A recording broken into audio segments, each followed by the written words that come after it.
Hi, I'm Dr. John Prunskis, and I'm here today with my colleague, Dr. Adam Bruggeman, and we're actually here with the Global Spine Initiative, and we're going to talk about federal initiatives that affect our patients, affect us, affect patient care delivery, changes that are proposed, changes that are already approved, and perhaps some ideas on how we can optimize the healthcare delivery system to our patients, given the topics we're about to discuss. So, Adam, why don't you take it away from here? Yeah, I mean, I think you're exactly right. These decisions, as you know from all of your experience in the White House and your time in DC, impact literally everything we do, from how we practice our medicine, where we practice our medicine, what patients we can take care of, what services we can offer. And so it's really critical that everybody at every aspect of spine, from non-operative to operative treatment, works together to ensure that our patients can receive the care that we know is high value and provide service to them that they are looking for. As some background for me, and for those of you that don't know me, I'm a orthopedic spine surgeon in San Antonio in solo independent practice. I've been engaged in Washington, D.C. for probably almost a decade. I was the president of the Texas Orthopedic Association in 2018 when we passed a lot of our out of network bills, but also our gold carding prior authorization bill, and then progressed to take over as the Advocacy Council Chair for the American Academy of Orthopedic Surgeons. And have been very engaged with Congress, mostly, some on the regulatory side, but more involved in the Senate and House side, helping to ensure that the bills that matter to physicians and patients are passed. Dr. Prunskis, also, obviously, if you want to introduce yourself to those that don't know you, and your Sure, tremendous experience in DC as well. sure, happy to. And so I'm first became noticed in Washington, D.C. during the Obama administration, and uh, it was 20 years that I was viewed among physician colleagues as a contrarian. And the contrarian aspect of was regarding opioids. And in looking at the early studies and early mentions of opioids and what was being distributed, I realized that the abstracts of the articles did not match what was written in the article. And actually, the data in quotations was very weak. And so for 20 years, and you have to understand this is in the early days of pain management, now interventional pain management, it was difficult because over 95% of my colleagues felt that as long as someone did not have a motor loss, in other words, they could move their arms and legs and perform, go ahead and write opioids without fear of consequences. And that made no intuitive sense to me. But for 20 years, um, that was not the viewpoint of the medical community. And there's various reasons for that. However, as time went by, um, we started in Chicago with one clinic and we expanded to six. And of course, President Obama was from Chicago, and the data started coming out that indeed we were right. Um, and so they invited me for my first visit to the White House. Um, and I tried to play it cool. Would you agree to come to the White House to go over what you're doing? And I'm like, yeah, I think I can fit in my schedule. Having having never been invited to the White House, I'm like, okay, here we go. And then, of course, it started a cascade where then 2 weeks after President Trump was elected for the first time, 2 weeks after the election, so it was around Thanksgiving time of 2016, I got another call, but this was from the transition team of the Trump's first administration, and they actually had offered me a full-time job in the White House. However, I would have had to sell my clinics, and my vision was now that the colleagues and my colleagues were seeing that really opioids are not the answer, but precise diagnosis and then subsequent treatment is. I then had the vision of expanding, and then the president's team asked, "Would you agree to then co-author the national guidelines for how painful conditions should be diagnosed and treated?" And that would not require me to move to Washington and sell my practice, and I was honored to do so. And as you know, those guidelines are still in force six years after we wrote them, and they were endorsed by every single medical specialty in the United States. Which, as you know, if you get two doctors, you sometimes get three opinions. And so to get every specialty to endorse our findings, and 6 years later for them to still be in force is is it not just me, but there are 20 of us, about 20 of us that of different specialties, orthopedics, oncology, department of defense, and then as that then started, rolling along, then various senators and congressmen would reach out to me with regards to questions about the opioid settlement, payment things, and and now in this administration, I'm also advising members in HHS, and was recently at the White House about 3 days ago. So that's kind of the Wonderful. short version, and just honored to be here with you on this podcast. Well, thanks for coming on as well, and I think this is gonna be a great conversation. Maybe we'll dive into a couple of the topics that we're kind of facing in the spine space. So I'll start off with the first one, which is really physician-owned hospitals. Had a big burst of energy around physician-owned hospitals in the last week or so when as the Republicans were deciding how they were going to deal with the healthcare issues. What was their plan going to be, other than simply not continuing the tax credits for the ACA? And they listed out, or were presented, leadership presented to the House, a list of priorities that they felt needed to be in the next package. And one of those was physician owned hospitals. Right on the list. It's been circulated by multiple news outlets. And so here we are today, almost 15 years since the ban was placed on preventing physicians from owning new hospitals or expanding current existing hospitals to provide care. And obviously, we know that happened because the American Hospital Association and the Federation lobbied hard under the Obama administration to include a ban on physician owned hospitals as part of getting their vote for the Affordable Care Act. And that was bad policy. And I think as I spend time, and I'd be curious to hear what you've heard, as I spend time on the Hill, members of Congress, particularly physician members of Congress, say, yeah, that doesn't really make any sense anymore. Unfortunately, it was buried in Section 6001 of the Affordable Care Act, which is a bill that is pretty contentious. We have a lot of emotional ties to on both sides of the aisle. Emotional ties to completely eliminate it on the Republican side, and emotional ties that we can't possibly touch it or change it or do anything to it on the Democrat side. And so we're at an impasse. And I think we know the data shows that physician owned hospitals improve outcomes, they reduce costs, they improve competition in the markets in which they exist. Those are all really good things for patients and for physicians. Um, I think the big issue is trying to figure out how we can get Congress behind small changes to the Affordable Care Act that make a lot of economic and fiscal sense. I don't know what your experience has been with physician owned hospitals or in your time in DC. So I remember when there were physician-owned hospitals, and then there weren't. So uh, I obviously, it makes no sense to me why you couldn't have a physician-owned hospital, because the rules and regulations will be the same regardless of the ownership. You mentioned the Affordable Care Act, which, as you know, when it came out, it came out very quickly, and I think there was a comment made by a leader in Congress of the Democrat Party that said, "Well, we really don't know what's in it, but we have to pass it and then read it." And of course, the famous vote during President Trump's first administration by then Senator McCain to vote, the deciding vote to not reform the Affordable Care Act.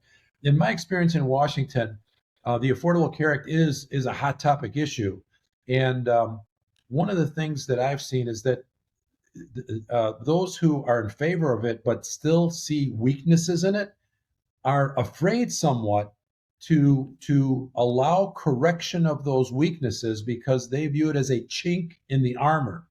So I don't think there's anyone who will honestly say, an elected official, who will honestly say that nothing needs to be changed in the Affordable Care Act. However, there for sure are those who are in favor of most of the things in it, and it's along party lines usually, that don't want to change a single thing, because, as they say, okay, that's going to open up the opportunity to throw the whole thing out. But there's no question that it does need change, and physician hospital ownership is clearly one of them. Well, and let's be clear. I mean, if we want to do a procedure, whether it's a pain procedure, a surgical procedure, a true, big fusion, whatever it is. For most insurance carriers, we're going to have to go to prior authorization, and there's going to be some sort of utilization review around that that's going to confirm the necessity of that procedure. So, this concern that doctors are going to overtreat or overprescribe in a setting where prior authorization is present for just about everything we do in spine surgery, I have a hard time understanding where we say today, in today's environment, how there's not enough checks and balances to make sure that those concerns are not taken care of. Yeah, I would agree with that. And if there needs to be more checks and balances, I'm not opposed to it, but it'd have to be across the board. For Yeah. both physician known and non-physician known. I mean, one of the things I've learned is the we I now have 60 clinics, interventional pain clinics, about 60 in 10 or 11 states, and growing. And uh, you know, no one administrator, is great or bad. No one doctor is great or bad. It's truly a bell-shaped curve. And, just because someone has an MBA or it doesn't make him bad, or someone has an MD make him a saint. And I think the safeguards that we have are important. And as I say, if we need more, if someone feels we need more, that makes sense. I'm all for it. Yeah, I think, and I'm hopeful that this administration and this Congress will take a look at this a little bit harder and figure out a way and navigate this narrow pathway where we can get some agreement to make some changes to the Affordable Care Act that makes sense, that help patients, that reduce costs and and improve quality. That's what we're all looking for. Speaking Well, of and I which, think you're go right. ahead. And Sorry. I was with the president 3 days ago in the White House, and he made a comment. He says, "Well, like me or don't like me, you still got 3 years and 2 months." And he said, "In Trump years, that's an eternity." So he's ready. He's ready to move. He's ready to move. So I think it's if we're going to get something done, and I mean for the benefit of our patients, let's do it, let's present it, and let's go. And I think that the other leaders in the in HHS, without naming any names, say getting a 2 o'clock call in the morning for the president saying I need this by tomorrow is not something that's uncommon. Yeah. We had a different pace. Where he has a different pace than the prior presidents of my lifetime. I think. Good. Yeah, there's no doubt. And this administration has been working at a breakneck speed. And that doesn't just include the president. That includes all of his various appointees, in particular in Health and Human Services. And we're seeing, several demonstrations coming out doing things that we've never seen done before. This new ambulatory surgery model, the specialty model, is a new concept. In orthopedics, we've been fighting for a long time to say that, just because, we look like the guys who drag our knuckles along the ground and we maybe spent more time in the weight room or whatever it is, whatever the kind of thought process is of orthopedic surgeons, um, we've always felt that we're really only getting paid for about half of what we were trained to do. Because a big part of our training was learning who needed surgery and when they needed surgery and picking that right patient and performing that right procedure. And that's what the Global Spine Initiative is all about. Pick the right patient, do the right procedure, and if they even need a procedure, maybe they don't need anything. Right. Um, and but the problem in the fee for service system is, we largely reimburse for doing things as opposed for doing the right thing. And I think this administration is trying to figure out ways to do that differently. And this new model, this ambulatory specialty model, or ASM, is looking at how do we get a little further upstream? How do we pay somebody to be responsible for a diagnosis as opposed to being paid for doing things for a diagnosis? And that is really where I think the future of payment in healthcare will need to go in order to truly bend the cost curve. And this is an interesting model. One of the diagnoses that are going to be included is going to be back pain. And that's obviously going to hit our entire spine practices, all the way from chiropractors and physical therapists, all the way up the line to the surgeons at the end of the line and everything in between. And so we are going to be responsible for making sure that patients receive appropriate care at the right time for the right patient. It's a little bit unclear in this new condition based model, which I would kind of contrast with traditional procedural based models or episode based models, which look at, okay, you did a procedure, now let's follow this patient for 30 days. In these condition-based models, it's going to be a little less clear what exactly we're getting paid for and how we're going to get paid, and that's going to be the critical part. That's where the rubber really meets the road. And right now, we know of some of the metrics they're going to put forward. There are metrics that are specific to chiropractors and physical therapists. We're certainly strong and encouraging that we include more metrics that are typically billed for or utilized by physicians, such as pain management, such as surgeons. Um, but I think it's a step in the right direction. It's at least that we're trying to figure out how we can deliver care better and how we can pay people for all the things they do, not just maybe the biggest thing they do, not just the spinal cord stimulator or the RFA or the facet injection or the fusion. But what about all that work you did to get that patient and ensure that when they came in and said, I need opioids, as a good example for what you just talked about, and you say, no, that's not good utilization. Let's try these other things instead. How do we pay for that rewarded and how do we reward that type of a decision? Those are going to be tough things to figure out, but this is a baby step in that direction. No, you're absolutely right. Those are tough things to figure out. And point of fact, for example, in the HHS Best Practices Pain Task Force final report, which had all the specialties, listed, represented, and more, one of the things that we mention is that the way that behavioral medicine is reimbursed is it's a weak model. And in 6 years, it hasn't really changed that much. And so that's just one example of something that was identified years ago and still hasn't been corrected. And so I'm hopeful, and I think a lot of people are hopeful that with this faster pace, um, we can not just fast, not just speed, but also thought goes into it.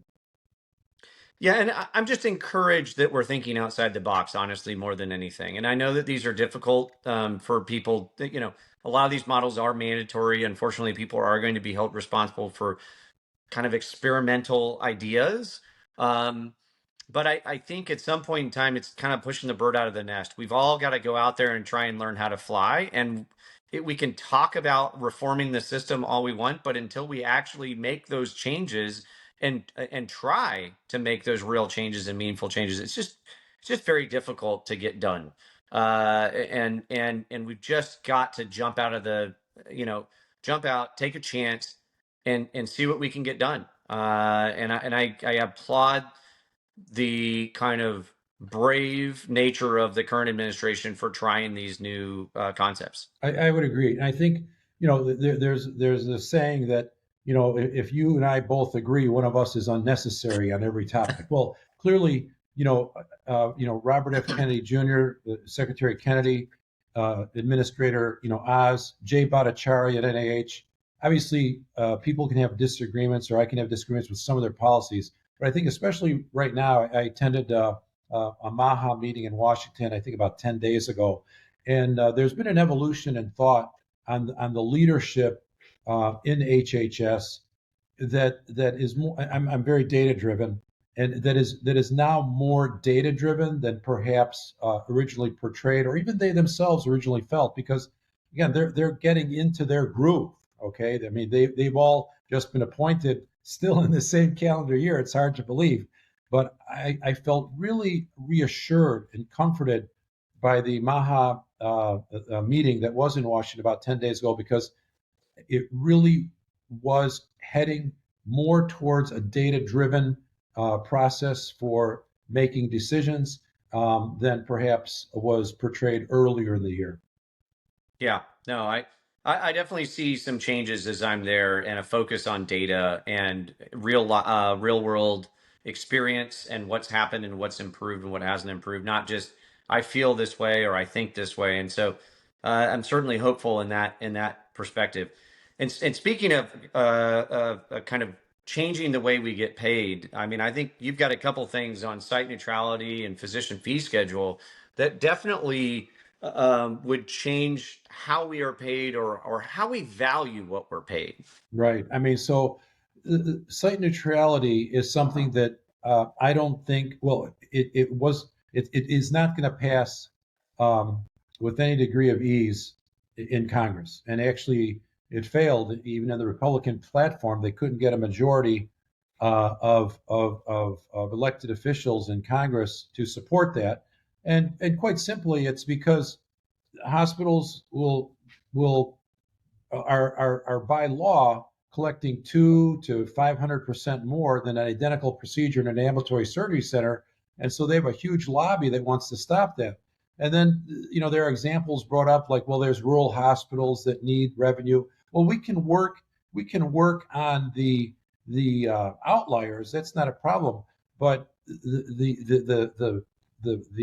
amount of revenue that is generated and the disparity between a procedure done in an ambulatory surgery center and a hospital is known by everybody who's elected in Washington. It's not a mystery to any elected official, but they have political pressure not to support it. That solution, and it's one that I'm working on now, just on a personal project and funding it myself, is might come just out of the marketplace where if we can demonstrate to uh, company owners who self-insure, insurance companies, that here are the actual differences in your zip code between an ambulatory surgery center and a hospital. You could, if your employees or your whoever would choose to go to the ambulatory surgery center, your premiums could be lowered. Similarly with Medicare. Now, Medicare has already made that transparent, but where Medicare, but what I mean by that is you can log on and very quickly see what Medicare will pay for a procedure in the hospital versus the ambulatory surgery center. However, it's Medicare, so the patient is somewhat insulated from that because the government is paying that fee. But if there's a way that we could then incentivize the private marketplace to them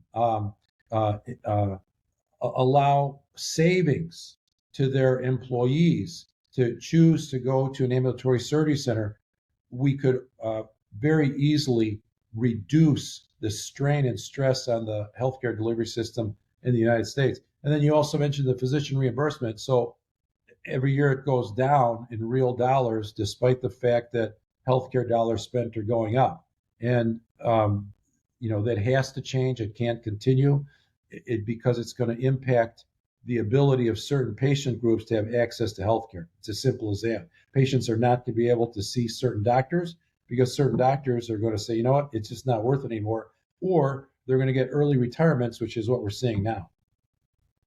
Yeah, site neutral is really interesting, because it could be attacked in a lot of different places, right? We could attack the clinic space, right? If I sold my practice tomorrow and became a hospital employee, the services that I provided my clinic suddenly change in pricing.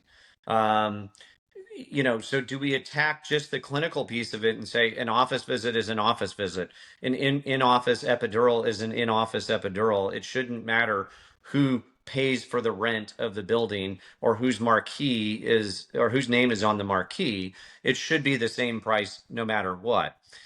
To more expanded, like what you're talking about, which is, should we be paying hospital outpatient departments when I do a discectomy at the hospital? And then today I was at the surgery center and did a discectomy. And yesterday I was at the hospital and did a discectomy.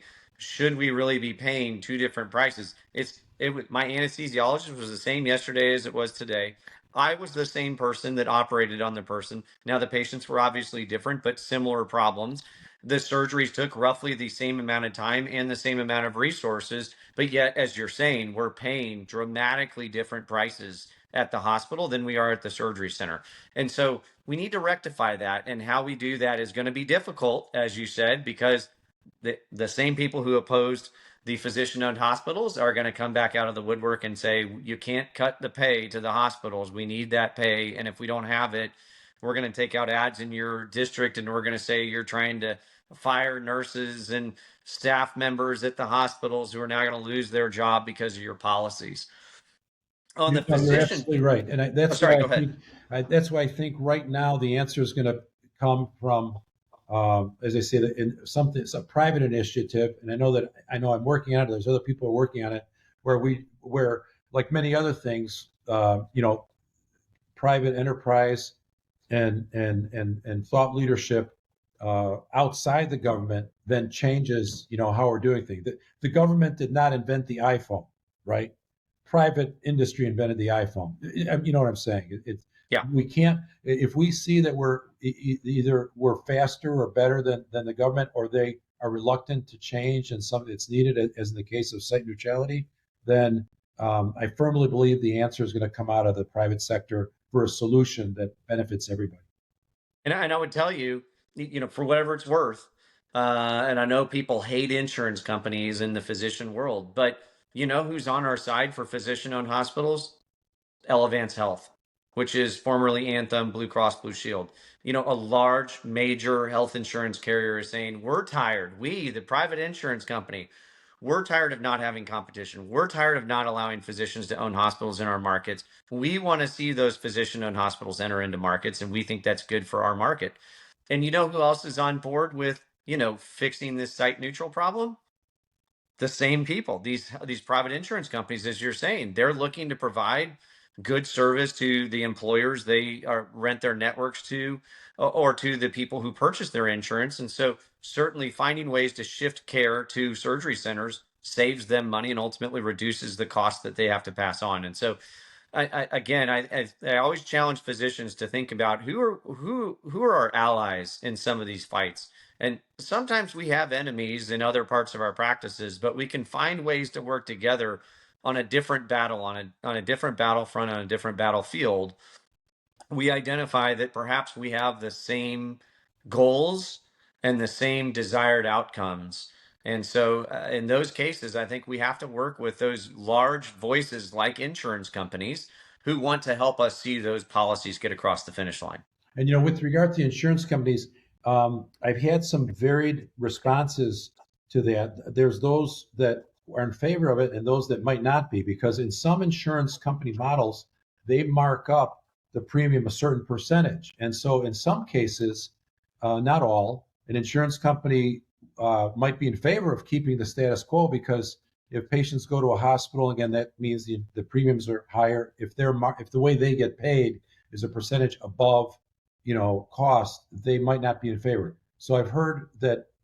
I'm still not clear myself if it's certain insurance companies would support it, some wouldn't, or certain segments would. I've got to believe at the end of the day that they will support it as they digest the opportunities there.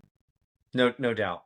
Well, let's talk about one last topic I think we wanted to touch on, and that was this new wiser model, the prior authorization model, or however they want to state it, that Abe Sutton, the head of CMMI, has come out with his team. I don't know if you want to touch on that and what your Sure. thoughts are there. Well, I'll tell you, if so this came out as a proposal, and obviously still subject to change. But I know that my emails lit up when that happened, and I said, and then how many physician hours have been spent? I'm going to say thousands, tens of thousands of hours have been spent in drafting, writing rebuttals, every organization, because physicians see this as a danger. And especially, I'm on the board of a major healthcare AI company, and so I'm in the AI world, and we're seeing that AI it's a little bit, some people have said it's a little bit like the movie The Terminator, where the machines are now arguing with each other or interacting with each other. And so there's great concerns, and maybe there's another solution between now and the implementation date, where if certain parameters are met, and with the utilization and advanced utilization of artificial intelligence, a physician's office doesn't have to go through the pre-authorization process. A physician's office or practice or what have you that already has a solid reputation that we follow all the rules, we're ethical, conservative, what have you, is not subject to that. And I've got to believe that at the end of the day, with continued efforts on physician leadership in Washington, it will be some type of model like that, not just in this Medicare. We're going to try this in this Medicare region to make life difficult for patients and prevent them from getting the care they need. Yeah, it's interesting. I have gone through, like, I think all the five stages of grief in in the process of looking at this model. My initial response was they should rename it to Dumber, because it's definitely not wiser. Um, but as I thought through what they're doing, I actually have completely come full circle, and I'm supportive with some of the changes you just mentioned. Um, when I sat down with Abe Sutton and we had a conversation about this model, he explained to me, listen, prior authorization done by insurance companies is wrong, it's inappropriate, and it's overburdensome, and it hurts patients and it hurts physicians, and we don't want to do that. But there is no prior authorization in Medicare, and there's very little clawbacks or lookbacks within the Medicare system. So we have, on one hand, a group that does too much, and on the other hand, a group that probably is not doing enough. And how do we find that right middle ground to figure it out? And so that's where the system came from. And honestly, if you think about the mechanics of how it started as a post-determination process, right? He wants to institute artificial intelligence to look after you've submitted your claims, because that's what Medicare is allowed to do. They're not actually allowed to have prior authorization. This is a post determination or post procedure determination that they want to institute AI. And what I would be concerned about as a physician is, I don't know if I think I'm following the rules, but I don't know what your AI system is going to say. So what they put in place is, if you would, going back to the Matrix, I'm going to use a different movie example. Do you want the red pill or do you want the blue pill? Right? Do you want to know whether or not my AI system is going to call your procedure fair, or do you want to know, or do you just not want to know and want to do the procedure and find out afterwards? And that's what the Wiser model has done. It has given doctors an opportunity that pre-procedure, if you want to know whether or not post-procedure you're going to get denied, you can do that. However, you are not required to go through prior authorization. The outcome is going to be the same either way. I could see this playing out in a way where doctors who are really good at what they do and know that they follow the rules never ask for the pre-procedure determination and take the chance that 1 or 2% get pulled out. And they believe that if they fight that 1 or 2% and show the data that maybe the AI didn't see, they'll get that overturned. But instead of spending this time doing the prior authorization on 100%, they'll spend their time on the 1 or 2% that gets kicked out. That being said, I believe that good medicine probably colors outside the boundaries with some frequency. Call it 2%, 5%. I don't know what the number is. But not every um, criteria for doing a procedure can adequately figure out every single patient that comes across the board. It's just impossible to do that. And so every once in a while, doctors probably are going to do procedures on patients who don't meet the criteria, and that's okay. And when I talked with Abe Sutton, he agreed. That's okay. That's appropriate. And so we need a gold carding for that reason. So what we need is what you're talking about. We need to identify doctors who do things the right way and are consistently doing things the right way, and give them some leeway. I agree that you don't have to go through this process and you'll have no clawbacks if you 90% of the time do things when we do a retrospective review that AI would have approved. So that gives you some leeway in some of your patients that you say, I know this doesn't quite meet the criteria, but I'm confident in my hands and my abilities that this is the right procedure for this patient for this problem. We need a gold carding for that. And so if they institute gold carding, if they make the determinations that AI makes final, that they can't ever go back and redo it and relook at it, I'm okay with this model, provided that doctors have that gold carding and they have the ability to decide whether or not they want to participate in prior authorization or just want to know on the back end, because it's a lot of work to do the prior authorization if you're going to be successful 98, 99% of the time. Well, and as I said before, I think with the inclusion now of artificial intelligence within medical practices, that hopefully will get easier. But Yeah. there is great concern, as there should be, about these proposal, and I think there's been an appropriate response, maybe even a tsunami, quite frankly, responses from physicians. Um, we Well, could if you talk. combine the terms artificial intelligence and prior authorization in 2025, you are going to get some emails. Yeah, yeah, and by the way, living in the artificial intelligence world, what artificial intelligence was a year and a half ago is so rudimentary compared to where it is now, and where it's going to be in a year. And coding is such a crazy issue. I mean, in our specialty, I remember a couple of years ago, they initiated. Well, they have these things called T codes, and so, well, the bottom line is physicians were doing in our specialty the posterior sacroiliac fusion with a bony cadaver plug, and there was a T code, and they were following rules and regs, except the one rule was Medicare had no intention of paying for the T code. So many doctors, unfortunately, and the patients are doing great. There's so many reforms, such as if you're not going to pay for these T codes, don't put them in. Don't put them in the schedule. Don't confuse the issue. Say we might approve this CPT code, but right now we don't. So there definitely has to be changes, because it's affected physicians and patients in ways that were problematic.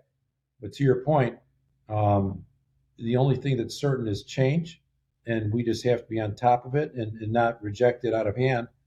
Embrace it to a certain extent, and be vigilant, and uh, especially for physicians who many feel uncomfortable in talking to their elected officials. I tell them, no, your elected officials want to hear from you. They want to get your opinion. Yeah, I think, kind of putting a bow on all of this and all the five things we talked about today, to me, this is what the Global Spine Initiative is all about, right? We're trying to find the right patient and provide the right procedure in the right setting, physician owned hospital, ASC, what have you, at the right time. And I think that a lot of these things we're talking about, where we have pushback or where we're concerned, is when the government or regulators or other people get in the way of allowing us to provide those correct answers for our patients. And so, I'm really appreciative of the process and the work that's been done to get us to this point as an organization. And I think these topics that we're talking about are really critical. And I hope that our colleagues in the spine space engage, right? It can't just be you and I going to DC and talking about things. It's got to be the entire spectrum of spine care and all of our physicians calling their members and saying, I'm not okay with this. We've got to change these things. We've got to improve access. We've got to reduce cost. We've got to improve quality. And these types of initiatives are doing that. They're meeting those needs of patients. That's great. Well, thanks for your time today. It was good to Yeah, catch up and good to talk. yeah. Hopefully, we get to do another one and maybe do an update at some point on the changes that are happening. Because as we just discussed, we're going to have this conversation in 6 months, and this administration is moving as fast as artificial intelligence is. I mean, it is. There are new things, new initiatives, new ideas, new processes coming out every day. I just saw another one called Access that we're going to be reading up on and commenting on as well. So it's just there's Well, going to be right, new yeah, right. initiatives. It's good. Well, if you're going to come out of access, it's like, how did you choose the ICD-10 codes that you're going to cover? It's like, right now, I looked at it, and I'm like, okay, wait, COPD isn't even on here. COPD is huge. How did you guys miss COPD? So I'm confident that as weaknesses are identified, they'll be responsive, and I'm thankful. It sounds like you have the ability to contact certain people, as do I, and say, hey, something got overlooked here. But anyway, so I'm going to say something. You can splice it in. So, Adam, I just want to tell you what a pleasure it's been to be on a podcast with you, and I look forward to working together with you. And really, you know, the whole thing here is to make sure all patients get the care that they need, and that's what's driving, I'm sure, what your thought process is, as well as mine. So look forward to the next time we get a chance to talk. Thank you.